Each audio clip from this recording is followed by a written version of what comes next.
કચ્છ ફરી એકવાર રામ ભક્તિમાં લીન થવા સજ્જ છે।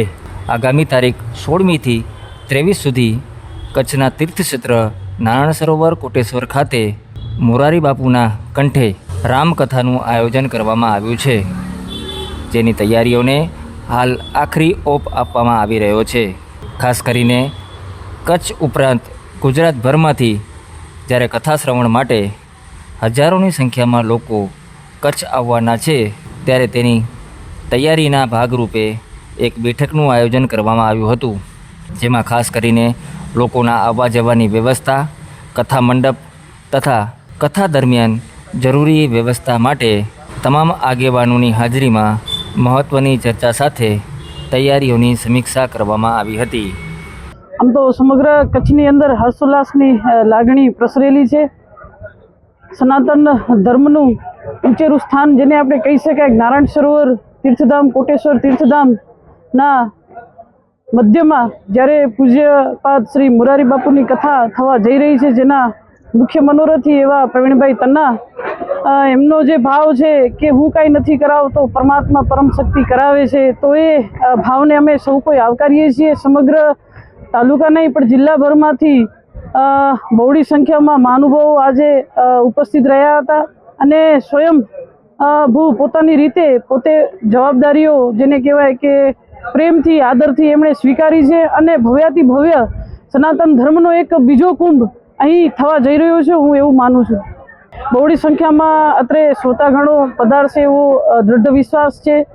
જે તે સમયે પૂજ્ય શ્રી મધુસૂદનલાલજી મહારાજ, બ્રહ્મલીન સંત શ્રી આનંદલાલજી મહારાજે જે તે સમયે અહીં પૂજ્ય મોરારી બાપુની કથાનું એ સમયમાં આયોજન કરેલું, તો એ સમયમાં પણ એમના સંસ્મરણો પૂજ્ય મહારાજ શ્રી મધુસૂદનલાલજી મહારાજના સંસ્મરણો આદરણીય ધારાસભ્ય શ્રી પ્રદ્યુમનસિંહજી બાપુએ પોતાના વક્તવ્યમાં જણાવ્યું કે એ સમયમાં પણ લોકો ખિસકોલી બનીને પોતાનું કાર્ય કથા દરમિયાન કરતા, તો મને વિશ્વાસ છે કે આ કથામાં પણ લોકો નાનું મોટું કાર્ય જે પણ એમના ભાગે આવશે હર્ષોલ્લાસથી સ્વીકારી અને આ કથામાં શ્રવણ કરી અને પાવન થશે।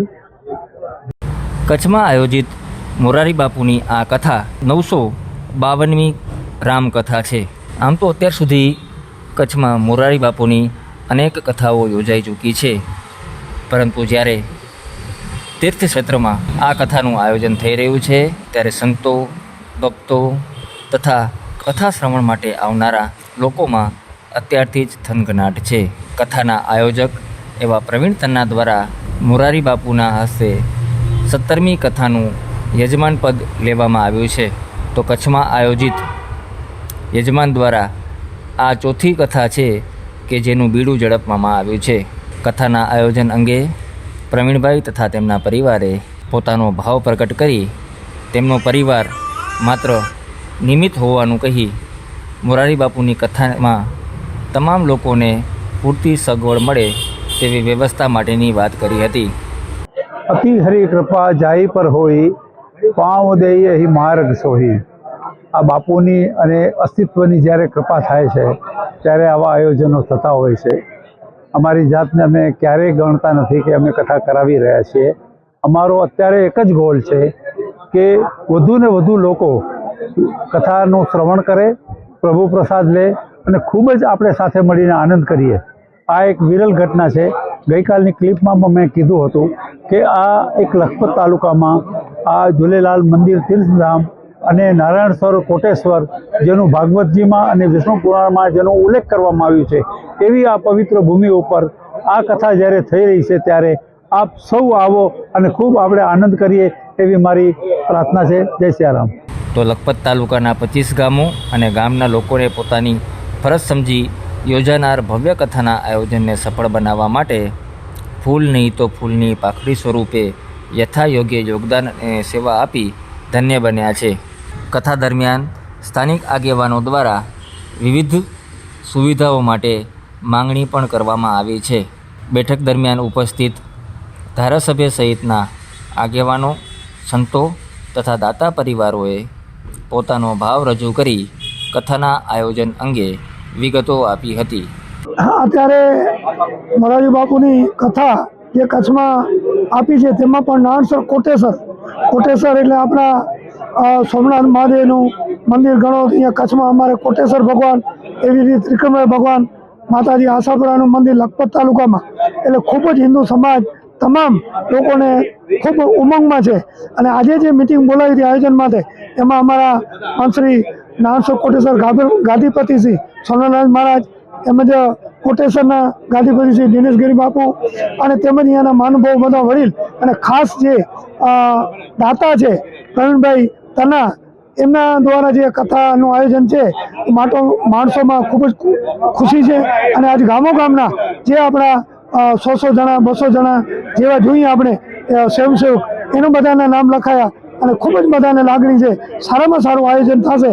એક આ બોર્ડર વિસ્તાર છે, અહીંયા કને આયોજન ખૂબ ઓછા થતા હોય તો આ 25 વર્ષ પછી 26 વર્ષ મધુસૂદનજી મહારાજ હતા ત્યારે કથા થયેલી અને પાછો આયોજન છે.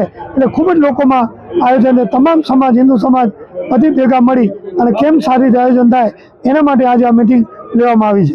આપણે મોરારી બાપુ જ્યારે અત્યારે પધારી રહ્યા છે એટલે કોઈ ચીજની આપણે કચાશ ન રહેવી જોઈએ. અને આપણા આ લખપત તાલુકાના સારામાં સારી કથાનો બધા અનુભવ લઈ જાય અને કોઈ પણ આપણા કથા જે આવે એમને કોઈને પણ અગવડ ન થાય એના માટે આપણે કોકના ઘરે તેડી જાય, જ્યાં જેની સગવડ એ પ્રમાણે. અહીંયા ખૂબ જ સગવડ છે નાણસરમાં, પણ છતાં પણ કાંઈ હોય અગવડ સગવડ તો માતાનો પણ અમારે સગવડ છે, બધી જગ્યાએ છે. જ્યાં પણ જગ્યા કરી અને એમને કેવી રીતે અગવડ ન થાય સારામાં સારો એ લાભ લઈ શકે એવી રીતે અમારું આયોજન છે. બધાને જય શ્રી રામ, મારા પ્રણામ. મારું નામ જીગર છે અને મારી બધાની એક વિનંતી છે કે આજે આટલું મોટું ભવ્ય આયોજન થઈ રહ્યું છે તો આપણા સનાતનોને થી વધારે કોણ સમજી શકે કે આનું મહત્ત્વ શું હોય, એક કથા શ્રવણ કરવાનું મહત્ત્વ શું હોય. એટલે આ વિસ્તારના જેટલા બી લોકો છે એને મારી પ્રાર્થના છે કે પ્લીઝ બધા આવે, કથાનું શ્રવણ કરે અને પ્રસાદનું ગ્રહણ કરે. અને વ્યવસ્થાપનના રૂપે હું તમને કહું તો આજુબાજુના ગામના બધા મહાનુભાવોએ અમને બહુ સાથ સહકાર આપ્યો છે અને જેટલું બને એટલું મોટું આયોજન એકદમ સુચારુ રૂપે થઈ જાય એવી અમારી પૂરી તૈયારી છે. અને કથાનું મંડપ અને આજુબાજુના ગામોમાં રહેવાની વ્યવસ્થા આ તે બધાએ અમને બહુ સાથ સહકાર આપ્યો છે. અને આમાં કોઈ વિઘ્ન ન આવે એ બધાની આપણે મહેનત સફળ થશે. એટલે તમે બધા આવો, જેટલા થઈ શકે એટલા આવો, કથાનું શ્રવણ કરો, પ્રભુ પ્રસાદ લ્યો અને આપણે ખૂબ મોજ કરશું. અને બીજું તો હું શું કહી શકું. બધાને પ્રણામ અને જય શ્રી રામ.